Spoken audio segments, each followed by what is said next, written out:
Well this is Realme 10 Pro Plus এখন আমার হাতে। আমি এই স্মার্টফোনটা সদ্য কিনেছিলাম ফ্লিপকার্ট থেকে, আর বেশ কয়েকদিন হয়ে গেল এই স্মার্টফোনটা আমার ফার্স্ট ড্রাইভার হিসাবে ইউজ করা। বাট অনেক কিছু সন্দেহ আমার মনে জেগেছে এই স্মার্টফোনটাকে নিয়ে, যেমনটা আপনাদের মনেও সন্দেহ জেগেছে। আর অবশ্যই এই স্মার্টফোনটা যদি আপনারা কিনতে ইচ্ছুক হন বা কিনতে চলেছেন, তাহলে আমার এই ভিডিওটা স্কিপ করবেন না, কারণ আমি এই ভিডিওতে শুধু খারাপ দিকগুলোই এই স্মার্টফোনটার তুলে ধরব, যেগুলো জানা আপনাদের সকলের উচিত। আমি আপনাদের সুমনদা এই পুরো ভিডিও জুড়ে থাকবো, আর একটাই কথা বলবো, করবো না দেরি বস, চলো শুরু করি তাড়াতাড়ি। রিয়েলমি 10 Pro Plus এর প্রাইস ইন্ডিয়াতে নিয়ার অ্যাবাউট 25,000। আমি এই স্মার্টফোনটি ফ্লিপকার্টে আমার ক্রেডিট কার্ডের দিয়ে 1,000 টাকা ডিসকাউন্টে কিনেছি। আমার দাম পড়েছে 24,000। তাহলে এই 24,000 টাকা কি জাস্টিফাইড এই স্মার্টফোনটার জন্য? প্রথমত এটি কিন্তু রিয়েলমি 9 Pro Plus এর আপগ্রেডেশন নয়, এটা মাথায় ঢুকিয়ে নিন ভালো করে। কারণ রিয়েলমি 9 Pro Plus একটা অন্য জাতের ফোন ছিল। আমরা ক্যামেরা ভালো পেয়েছিলাম, আমরা পারফরমেন্সও সেই প্রাইস রেঞ্জে ভালো পেয়েছিলাম। এবার শুধু রিয়েলমির একটাই লক্ষ্য ছিল পাখির চোখের মতন, আর সেটা ছিল ডিসপ্লে। ওয়েল, ডিসপ্লে অবশ্যই ভালো, বাট একটা স্মার্টফোনের ডিসপ্লেই শেষ কথা নয়। আমরা এই স্মার্টফোনটির আনবক্সিং এবং আমার ফার্স্ট ইমপ্রেশন শেয়ার করেছি অলরেডি। যারা দেখেননি তাদের সকলকে আমার 2 হাত জড়ো করে অনুরোধ থাকলো ভিডিওটি দেখবেন। সততা ছাড়বো না, কারণ এটাই আমার মূলধন। আর হ্যাঁ, সদ্য আমার সঙ্গে একটা বড় সড়ো স্ক্যাম হয়ে গেছে, সেই ভিডিও দিয়ে দিয়েছি, দেখতে পারেন। দেন রিয়েলমি 10 Pro Plus এর সব থেকে বড় খারাপ দিক যেটা আমার মনে হয়েছে সেটা হলো ক্যামেরা। যারা ক্যামেরার জন্য কোনো স্মার্টফোন কিনতে চলেছেন তাদেরকে বলবো না, আপনি একটু দূরে থাকুন। ওয়েল, কেন সুমনদা? কারণ একটাই, এতে OIS নেই, অপটিক্যাল ইমেজ স্টেবিলাইজেশন। ওয়েল, অনেক স্মার্টফোনই তো থাকে না, তাহলে কিসের আপগ্রেডেশন রিয়েলমি 9 Pro Plus থেকে? নট অনলি দ্যাট, এই স্মার্টফোনটির 108 মেগাপিক্সেলে আমরা সনির সেন্সার কিন্তু পাইনি। ওয়েল, আমরা স্যামসাংয়ের সেন্সার পেয়েছি। আর এর আগের যেটা ছিল রিয়েলমি 9 Pro Plus, সেখানে আমরা কিন্তু সনির সেন্সার পেয়েছিলাম। আমি বেশ কিছু পিকচার ক্লিক করেছি, আমি কিন্তু একদমই বলছি না যে এর কোয়ালিটি খারাপ, ডেফিনেটলি ভালো, আউটডোরে ভালো।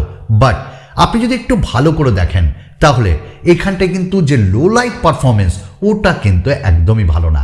এবং নয়েজের ছড়াছড়ি, যদিও রিয়েলমি তাদের লঞ্চ ইভেন্টে যে পিকচারগুলো দেখিয়েছিল সেগুলো যে এডিটেড র ফুটেজ না, এইটা বুঝতে আর সন্দেহ নেই। শুধু তাই নয়, এর এজ ডিটেকশনে একটু প্রবলেম রয়েছে পোর্ট্রেট মোডে, এবং এর যে এক্সপোজার এবং একই সাথে এর যে ডাইনামিক রেঞ্জ, এটা ঠিক করে তুলে ধরতে পারছে না রিয়েলমি 10 Pro Plus এর ক্যামেরা। এবং আপনি যতই কালো হন ততই ফর্সা হবেন এর ক্যামেরার মাধ্যমে।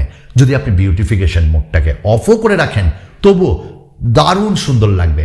আমি কালা চাঁদ, তবুও আমাকে এতটাই ফর্সা লাগছে যে আর কি বলবো। তো এখানে ক্যামেরাতে ইমপ্রুভ করতে হবে ডেফিনেটলি। ক্যামেরাটা এটার অত ভালো না। একই কথা ফ্রন্ট ক্যামেরার সঙ্গেও বলবো। ফ্রন্ট ক্যামেরা আউটডোরে ভালোই পারফর্ম করেছে, পোর্ট্রেট সমস্যা এখানেও রয়েছে, বাট লো লাইটে আর পাতে দেওয়ার যোগ্য না। কিন্তু ভিডিও কোয়ালিটি কেমন? কেউ যদি ভিডিও রেকর্ডিংয়ের জন্য, ভিডিও ফুটেজকে ক্যাপচার করার জন্য কোনো স্মার্টফোন কিনতে চান, আমি বলবো ডেফিনেটলি অনেকটাই দূরে থাকুন এই স্মার্টফোনটা থেকে। এর যে EIS, ওটাও ভালো পারফর্ম করছে না এই স্মার্টফোনটাতে। হালকা জিটরিং করছে, আটকে যাচ্ছে, ফুটেজ আপনাদের সামনে থাকলো।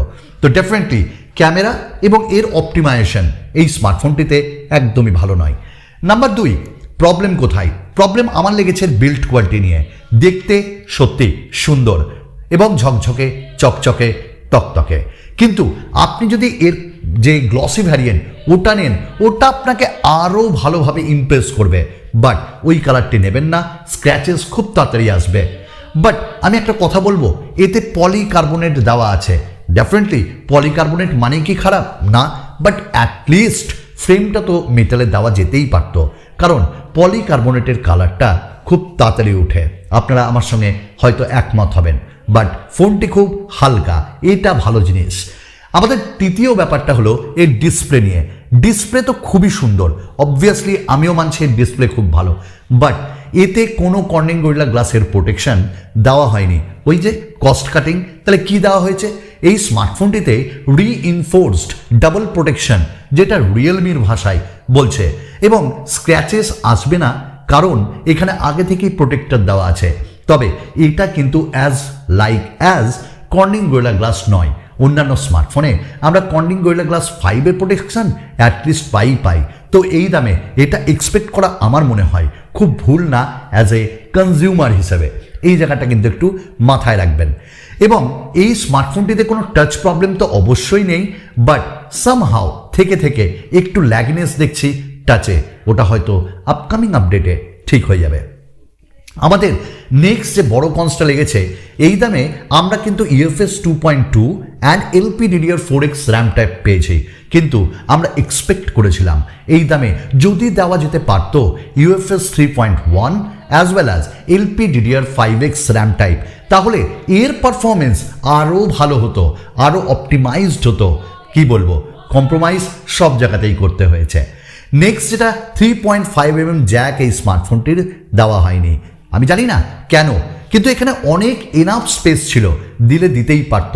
অর্থাৎ ফ্ল্যাগশিপের ট্যাগলাইন যে রিয়েলমি ছাড়বে না, এ বিষয়ে কোনো সন্দেহ নেই। আমরা নেক্সট কথায় যাব। এর ডুয়াল স্পিকার ডেফিনেটলি ভালো, বাট এখানে কোনো বেস আপনি পাবেন না, শুধু ট্রেবল, এবং সাউন্ড কোয়ালিটি অবশ্যই জোরে টুইক করেছে 200 দিয়ে, একটা technology, but cost cutting hi res audio দিয়েছে। রিয়েলমির এমন কোনো ফোন নেই আমার জানা নেই যে ডলবি সারাউন্ড সাউন্ড নেই, এতে ডলবি সারাউন্ড সাউন্ড তারা দেয়নি। যারা মিউজিক লাভার তাদের হয়তো এটা একটু বদার করবে। নেক্সট এর প্রসেসর পারফরমেন্স কেমন? ডেফিনেটলি ভালো, আপনার ডে টু ডে ইউসেজে কোনো প্রবলেম হবে না, বাট মিডিয়াটেকের প্রসেসর কতদিন লং লাস্টিং করবে এটা একটা বড় জিজ্ঞাসা চিহ্ন। তবে এটি স্ন্যাপড্রাগন 778 ধারে কাছে যেতে পারছে না, কারণ 5 লাখের ওপর আমরা অন্তত বেঞ্চমার্ক স্কোর পেয়েছি। আমরা গেম করেছি, গেমিংয়ে কোনো অসুবিধা হয়নি ঠিকই, তবে বেশ কিছু জায়গায় বুঝতে পারছি এটা মিডিয়াটেকের প্রসেসর। যেমন হাই এন্ড যখনই কোনো কাজ করছি, কাইনমাস্টারে যদি আপনি ভিডিও রেন্ডারিং করেন, হাই এন্ড গেম খেলেন বা ক্যামেরার অপটিমাইজেশন, বুঝতে পারবেন সেখানে বেশ জ্বালা রয়েছে। এই জায়গাটায় স্ন্যাপড্রাগনের প্রসেসর দিলে আমি অন্তত খুশি হতাম। আপনাদের ব্যাপারটা আমি জানি না। আপনারা অবশ্যই ভিডিওটা যদি এতক্ষণ ধরে দেখছেন এবং ভালো লাগছে, তাহলে অবশ্যই একটি সততার সাথে লাইক না করে যাবেন না। খারাপ লাগলে অবশ্যই ডিসলাইক করবেন, আর ভালো লাগলে সাবস্ক্রাইব করবেন, কমেন্টস করবেন। আমাদের নেক্সট যেটা খারাপ দিক মনে হয়েছে এই স্মার্টফোনটির, সেটা হলো এই স্মার্টফোনটির ব্লোটওয়্যারস। আগে রিয়েলমি শাওমিকে খুব কি বলবো, যাচ্ছে তাইভাবে বলতো, তো আজকের ডেটে রিয়েলমি এটা কি করছে, হাজারো ঘন্টা এখানে ব্লোটওয়্যারের ছড়াছড়ি, আর সেই ব্লোটওয়্যারগুলো পাতে দেওয়ার যোগ্য না, কাজেরও যোগ্য না। অবভিয়াসলি আপনি আনইনস্টল করতে পারবেন। তার থেকেও বড় সমস্যা কি জানেন, এই স্মার্টফোনটিতে রিকমেন্ডেশন। আপনি প্লে স্টোর থেকে কোনো অ্যাপ নামাচ্ছেন, রিকমেন্ডেশন আপনাকে ডিফারেন্ট কাইন্ড অফ অ্যাপ। যখনই আপনি যে আপনার অ্যাপ ড্রয়ার খুলছেন, সেখানে চলে আসছে কোয়াড্রি কিবোর্ড এবং as well as lots of apps, এবং বেশ কিছু অ্যাপস অ্যান্ড গেমস যেগুলো পাতে দেওয়ার যোগ্য না এবং যেগুলো খুব খারাপ জিনিস ছড়ায়। এই জিনিসগুলো বন্ধ করতে আপনি পারবেন, কিন্তু কেন রিয়েলমি দিল? যাই হোক, অ্যাডভার্টাইজমেন্টের মাধ্যমে অনেক কিছু উপার্জন করা যায়, যে সেটা রিয়েলমি একবার আমাদের চোখে হাত দিয়ে দেখিয়ে দিল। সস্তা এমনি সস্তা না। অবশেষে একটাই খারাপ কথা, রিয়েলমি UI 4.0 ডেফিনেটলি ভালো, অ্যান্ড্রয়েড 13 আজকের ডেটে কে দেয়? তবে এই রিয়েলমি UI 4.0 অত অপটিমাইজড না, অত পলিশড না, আর যে বাগসগুলো রয়েছে, যে অ্যাডসগুলো রয়েছে, রেকমেন্ডেশন, ওগুলো ইন ফিউচার যদি রিয়েলমি আপডেটের মাধ্যমে বন্ধ করে দেয়, আমি বলবো ডেফিনেটলি এটা একটা ভালো স্মার্টফোন হবে। তো হয়েও হতে পারলো না। তাছাড়া এই স্মার্টফোনটি কিন্তু রিয়েলি নাইস, আমি ইউজ করছি, ভালো লাগছে। এবার আপনারা কিনবেন কিনা দেখুন, কিনতে আপনারা পারেন। ভালো স্মার্টফোন, ডে টু ডে ইউসেজে আপনার কোনো অসুবিধাও হবে না, একটা মিডিওকার পারফরমেন্স পাবেন। বাট ক্যামেরা লাভারদের একটু খারাপ লাগতে পারে, এটা অনেস্টলি বললাম। আর বিল্ড কোয়ালিটি তেমন কিছু মনে হবে না, কারণ ফোনটা হালকা, ব্যাস এইটুকুনি ছিল।